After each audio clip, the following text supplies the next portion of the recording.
Vamos orar. Jesus, muito obrigado. Continua aqui conosco. Obrigado por esse momento de louvor. Queremos pedir que o Senhor possa falar nos nossos corações. Abrimos a nossa mente, o nosso coração, para ouvir aquilo que o Senhor tem para nós essa manhã aqui, Jesus. Estamos atentos à Tua palavra. Faz-nos compreender, entender, tirar qualquer coisa que possa roubar a nossa atenção e roubar a Tua palavra da nossa mente, do nosso coração. Em nome de Jesus, Senhor. Em nome de Jesus. Amém. Amém. Vamos ler Ezequiel 37. Se quiserem abrir aí. É uma passagem bem conhecida, que fala sobre o Vale dos Ossos Secos.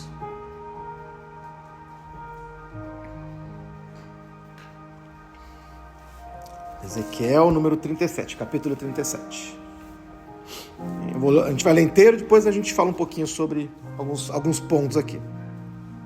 A partir do versículo 1 diz assim: A mão do Senhor estava sobre mim, e por seu espírito ele me levou a um vale cheio de ossos. Ele me levou de um lado para o outro, e pude ver que era enorme o número de ossos no vale, e que os ossos estavam muito secos. Ele me perguntou: Filho do homem, estes ossos poderão tornar a viver? E eu respondi: Ó soberano Senhor, só Tu sabes. Então ele me disse: Profetize a estes ossos e diga-lhes: Ossos secos, ouçam a palavra do Senhor. Assim diz o Senhor, o soberano, o Senhor, a estes ossos: farei um espírito entrar em vocês e vocês terão vida. Porei tendões em vocês e farei aparecer carne sobre vocês e os cobrirei com pele. Porei um espírito em vocês e vocês terão vida. Então vocês saberão que eu sou o Senhor. E eu profetizei conforme a ordem recebida. E enquanto eu profetizava, houve um barulho, um som de chocalho, e os ossos se juntaram, osso com osso. Olhei, e os ossos foram cobertos de tendões e de carne, e depois de pele, mas não havia espírito neles. A seguir, ele me disse: Profetize ao espírito, profetize, filho do homem, e diga-lhe: Assim diz o soberano Senhor, venha desde os 4 ventos, ó espírito, e sopre dentro destes mortos, para que vivam. Profetizei conforme a ordem recebida, e o Espírito entrou neles, e eles receberam a vida, e se puseram em pé. Era um exército enorme. Então ele me disse: Filho do homem, estes ossos são toda a nação de Israel.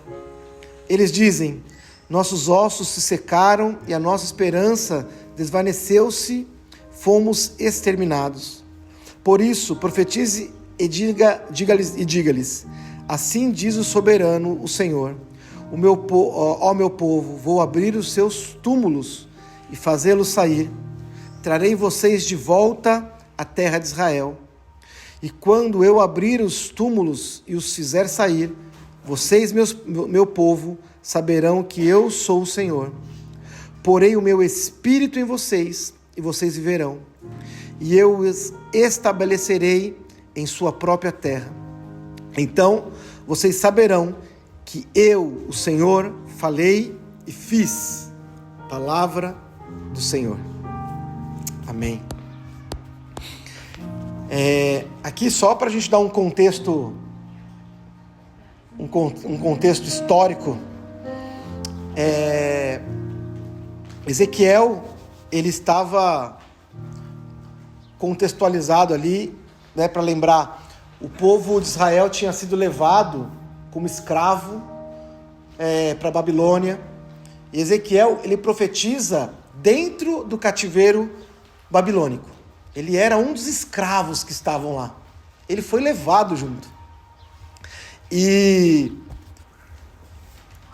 em um contexto histórico ali, né, essa passagem que a gente está lendo aqui, o que Deus está falando para aquele povo é que por mais que eles tivessem sido vencidos, Deus ia restaurar aquele povo como nação, né?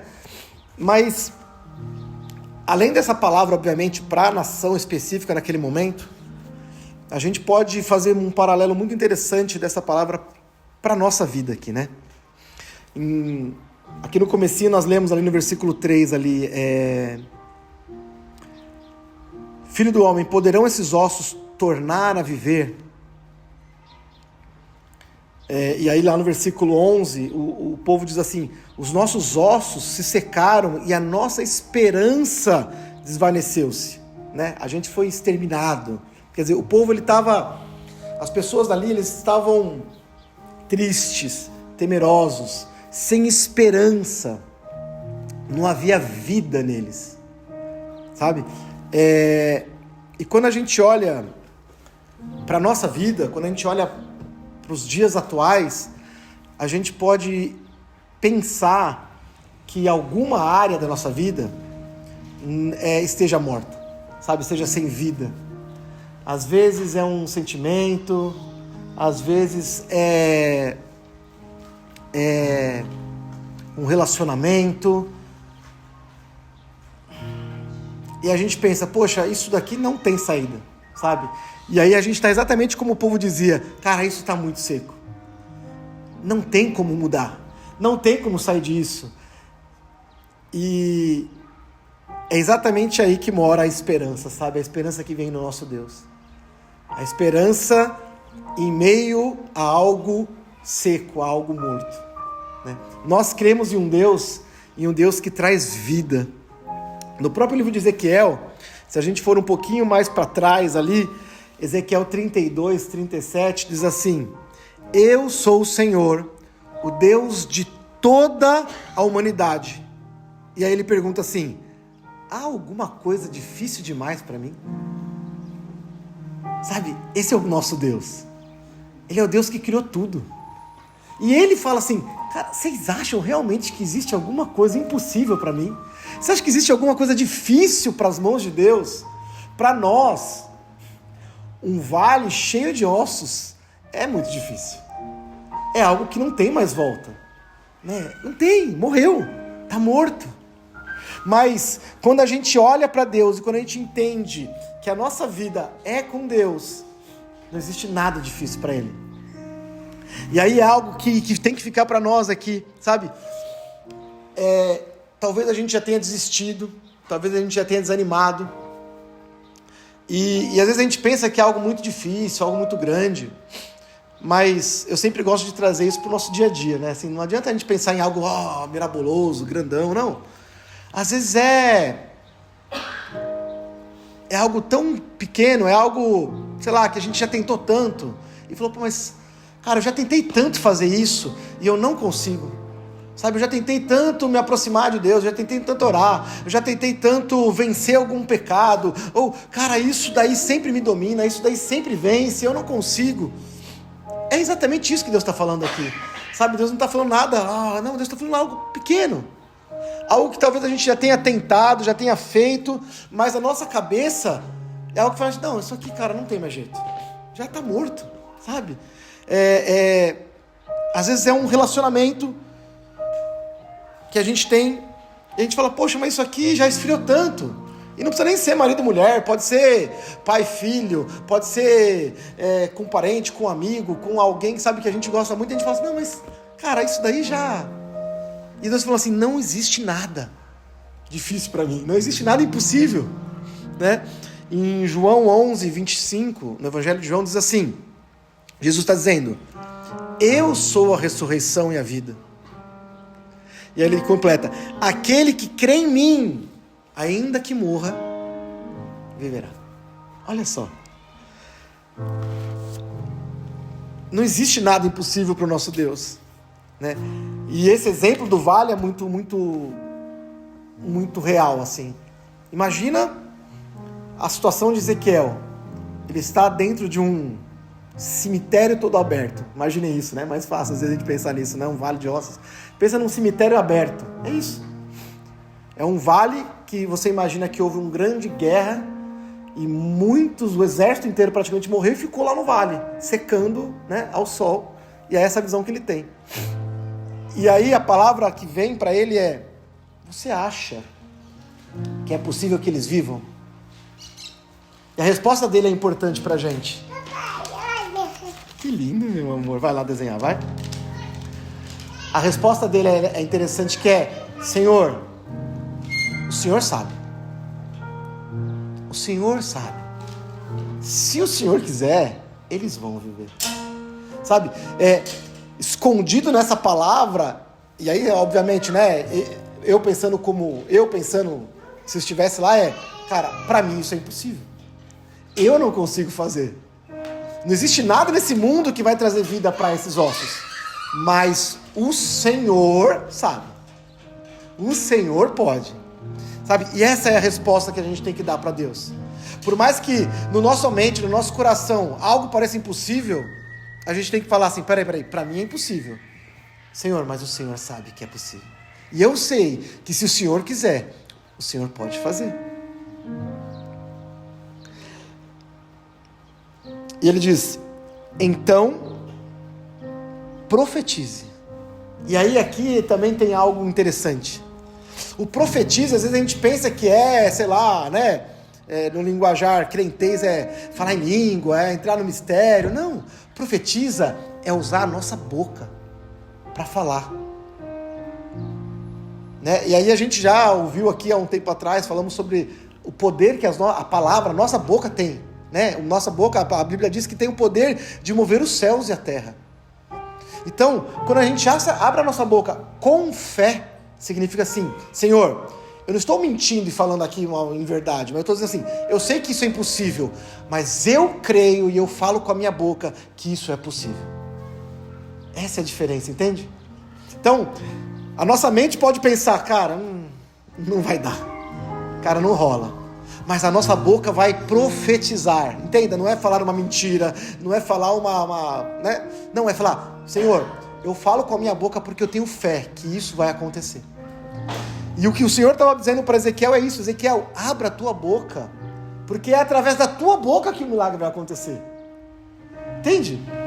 O Senhor já liberou esse milagre. Mas se Ezequiel falasse: cara, não, na minha boca não vai sair esse negócio não, porque eu não posso. Mas Ezequiel entendeu que não era a boca dele, que não era ele, mas que era através da boca dele que o Senhor iria cumprir alguma coisa. Gente, e esse é o modo de trabalhar de Deus. É através da nossa vida que as coisas vão acontecer. Olha que loucura isso. Mas é através de uma mudança na nossa mente, entre a nossa mente e a nossa boca, que as coisas acontecem. A gente vai pensar: cara, não dá. Aí eu vou falar assim: tudo é possível aquele que crê.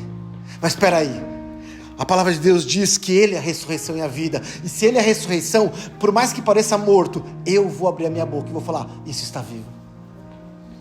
Sabe, então quando vier uma notícia, vier uma situação de algo que, cara, vai tirar a tua paz, e a gente sabe que é assim, que tira a paz. A tua reação pode ser dentro do seu coração: cara, e agora? O que eu vou fazer? E agora? O que vai ser? Tá tudo normal, gente. A gente não é um robô. Não é robô que não sente. Deus fez nós pessoas que sentem. Sabe, isso pode nos abalar. Mas isso não pode reverberar para a nossa boca. A nossa boca vai ter que reverberar algo diferente. Vai ter que falar: peraí. Eu sei, tá doendo aqui dentro. Mas eu creio num Deus que faz tudo diferente. Por mais que os meus olhos estão vendo algo, eu sei que Deus pode mudar essa situação. E é exatamente isso. A palavra gera vida. Né? Ezequiel de 4 a 6 de lá: profetize a esses ossos e diga-lhes: ossos secos, ouçam a palavra do Senhor.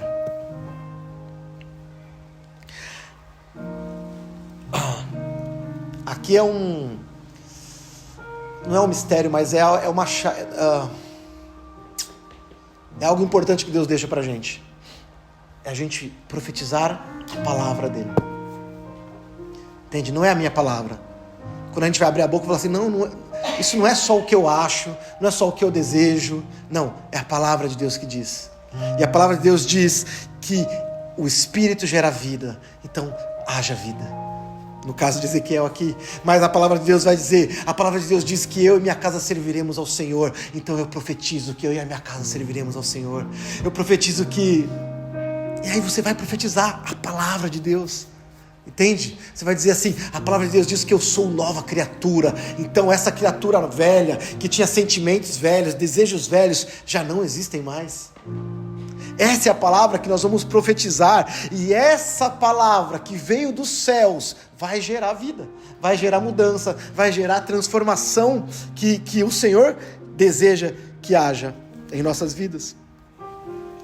Em João também, no Evangelho de João, capítulo 6, versículo 66, diz assim: o Espírito dá a vida, a carne não produz nada que se aproveite. As palavras que eu lhes disse são Espírito e vida. E aqui há algo muito interessante. Imagine o seguinte: Ezequiel profetizou, ossos se juntem. E aí, nós lemos aqui, né? Os ossos começaram a se juntar, os tendões começaram a se formar em volta dos ossos e a pele começou a se formar. Agora, visivelmente, existiam vidas ali. Mas faltava alguma coisa. Faltava o Espírito. Faltava a vida de verdade neles. Sabe, e o que significa isso para nós? A gente até pode ter uma estrutura religiosa, mas a gente precisa ter o Espírito que dá vida. Por mais que a gente conheça a palavra, por mais que a gente tenha sido convencidos sobre Cristo, sobre o Evangelho, bacana, esse é o primeiro passo. A gente precisa passar por isso, para que os ossos se juntem e formem a pele. Mas se a gente parar aí, não vai ter vida. E aí a gente precisa continuar. E aí diz que a palavra, ele continuou profetizando, e o Espírito veio sobre aquelas pessoas, sobre aqueles corpos, e houve vida. Só que se a gente se atentar, isso é muito bacana. Lá no versículo 9 vai dizer o seguinte, ó: e a seguir, ele me disse, profetize ao Espírito, e diga-lhe assim, diz o soberano Senhor, venha desde os 4 cantos, ó Espírito. E se você prestar atenção, esse Espírito está com um ezinho minúsculo. Esse ezinho minúsculo significa que é o espírito fôlego de vida que nós temos. O que o Senhor deseja, gente, é trazer vida a áreas mortas em nós, sabe?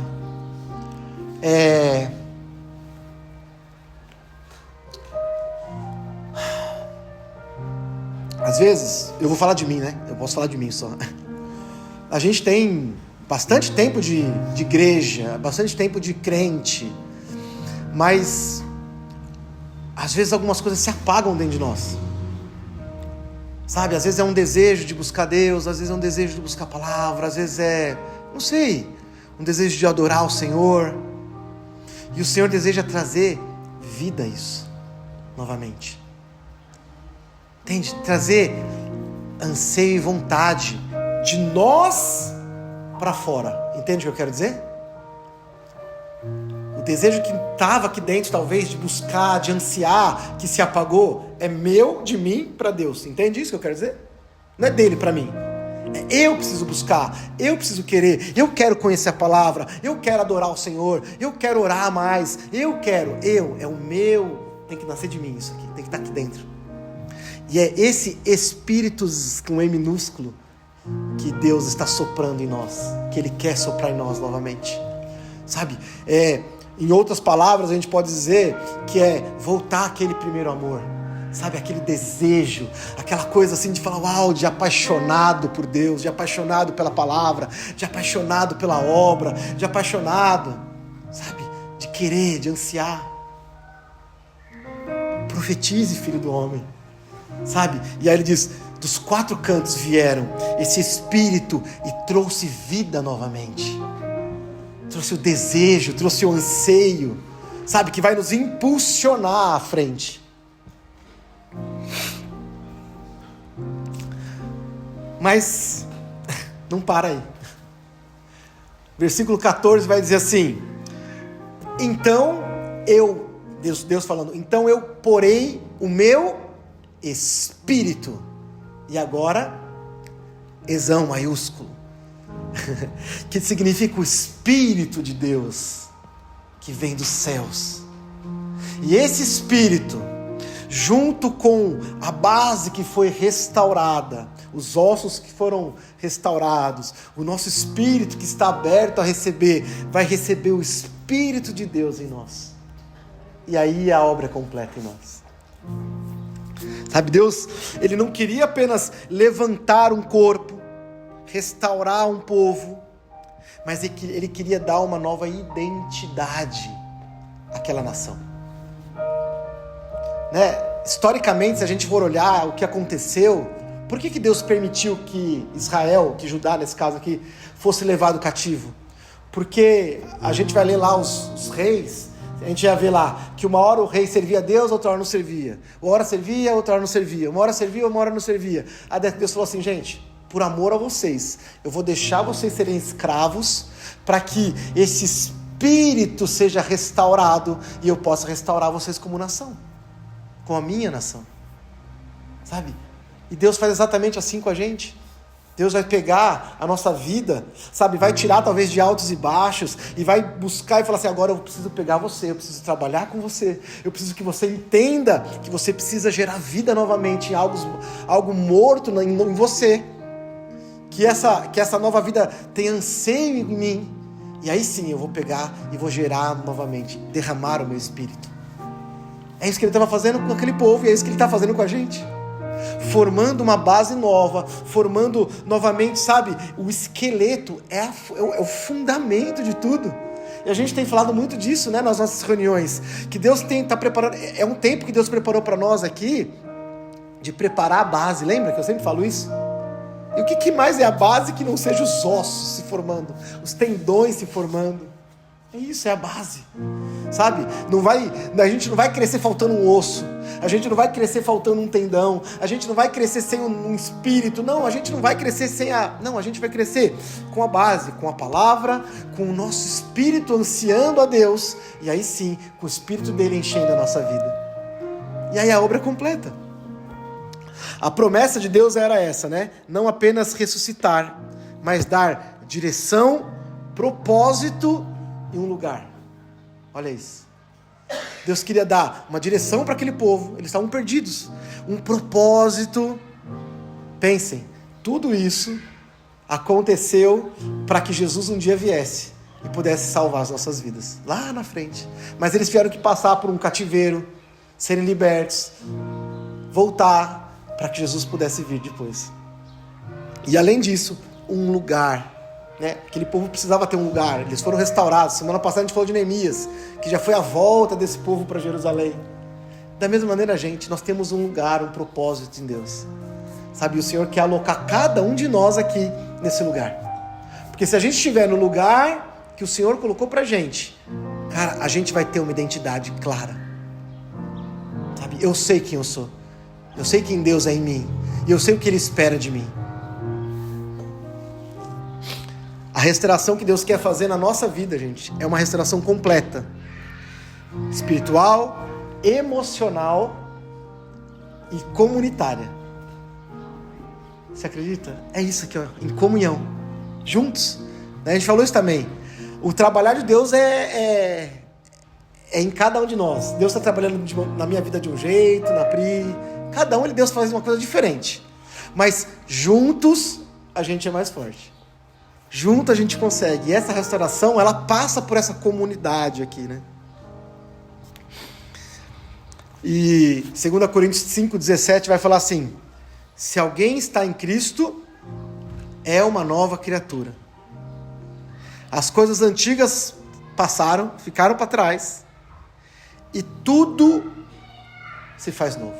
Em outras versões está dizendo assim: e surgem coisas novas. Da mesma maneira que surgiram novos tendões, surgiram uma nova pele, da mesma forma, surgem coisas novas. De onde já estava devastado, de onde não tinha mais esperança, de onde as coisas estavam muito estranhas, Deus não só restaura, mas Ele cria novo. Deus não pegou o tendão velho, a pele velha daquelas pessoas, daqueles ossos. Deus criou novo. Você imagina que haviam ossos quebrados, ossos faltando. Deus criou tudo novo. Deus faz isso, sabe? Esse é o nosso Deus. E aí, em Filipenses 1:6, Paulo vai além, ele fala o seguinte: aquele que começou uma boa obra em vocês, há de completá-la até o dia de Cristo Jesus. Ele já começou essa obra em nós. Ele já começou em cada um de nós aqui, em cada um da nossa família. Ele já começou essa obra, sabe? E a nossa fé e a nossa esperança é que Ele vai cumprir. Ele vai fazer essa obra até o final.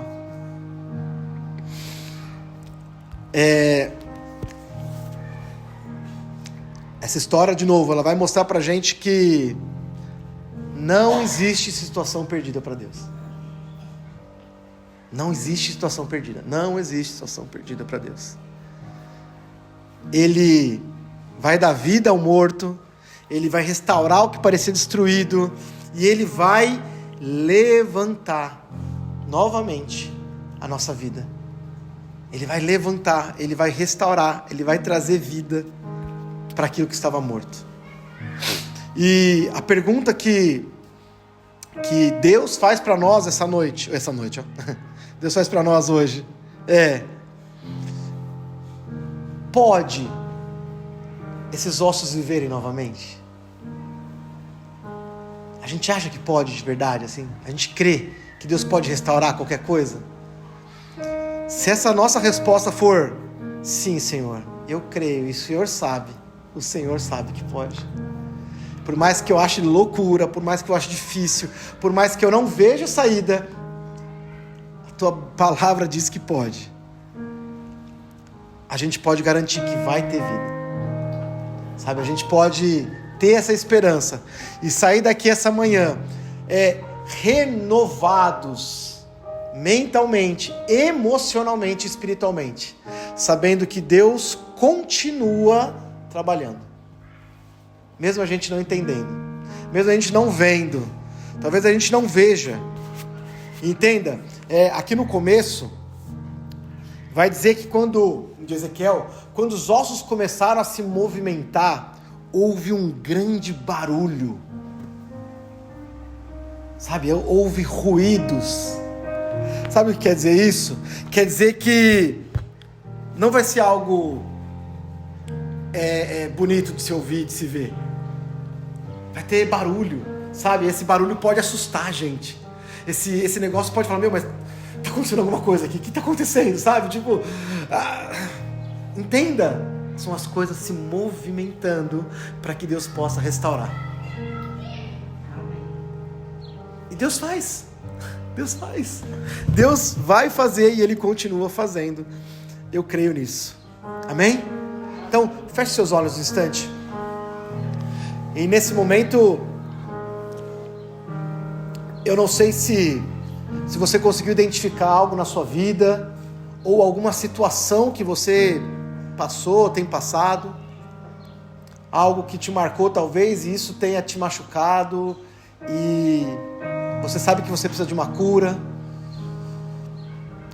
Há alguma situação que você precisa de ajuda.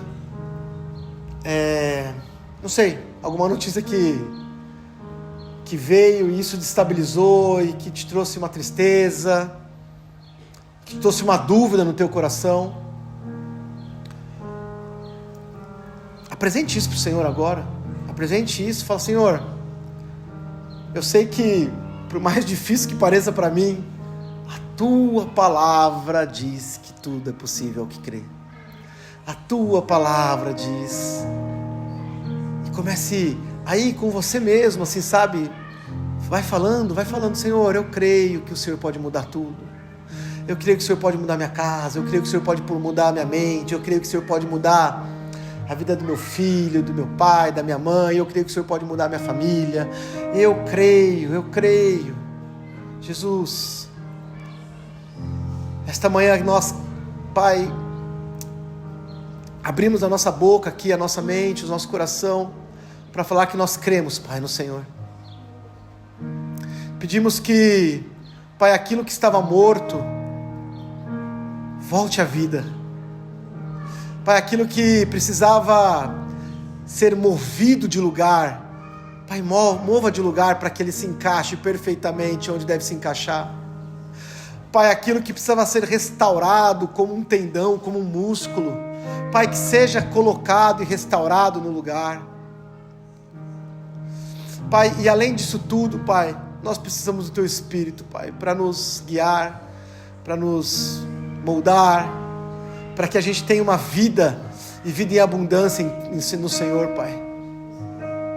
Eu peço aqui que o Senhor possa restaurar, Pai, restaura aquilo que estava morto e aquilo que estava caído, que o Senhor possa cumprir a Tua palavra, e as promessas que estão na Tua palavra em nossa vida e em nossa casa. Jesus, o Senhor conhece cada um aqui, o Senhor conhece cada vida, o Senhor conhece cada coração. Eu não conheço, papai, mas o Senhor conhece. E eu te peço que o Senhor nos leve daqui essa manhã, Pai, mais leves.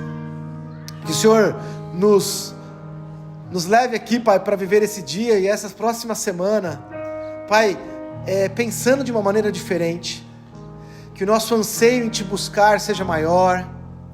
Que aquilo que nos vencia não nos vença mais, mas que a Tua palavra possa prevalecer, que o Teu Espírito possa ter liberdade para nos guiar, para falar aos nossos corações, Senhor, e nos leve a um lugar além, mais profundo de intimidade com o Senhor, Pai. Nós queremos mais de Ti. Peço que o Senhor forme uma identidade em cada um de nós aqui, Pai. Nos coloque no lugar onde nós devemos estar. E que a Tua mão nos guie, o Teu Espírito, Pai, nos guie. Que a nossa mente e o nosso coração estejam cheios de adoração e de louvor ao Senhor, de gratidão, de ações de graça ao Senhor, Pai. Nos dê uma mente de gratidão, Pai. De gratidão ao Senhor por tudo que o Senhor já fez por nós. Muito obrigado, Jesus. Muito obrigado, Pai. Muito obrigado, Jesus. Muito obrigado, Jesus. Te adoramos e bendizemos mais uma vez, Pai. Somos gratos a Ti pela oportunidade que temos de ouvir a Tua palavra, de adorar ao Senhor, pela liberdade que temos de nos reunir, de estarmos aqui, Pai, e podermos adorar ao Senhor. Muito obrigado, Jesus. Muito obrigado pela Tua morte, pela Tua ressurreição. Muito obrigado pela oportunidade que o Senhor nos dá de termos uma nova vida em Cristo Jesus. Somos gratos a Ti, Pai. Em nome de Jesus. Amém, Jesus. Muito obrigado, Jesus. Amém.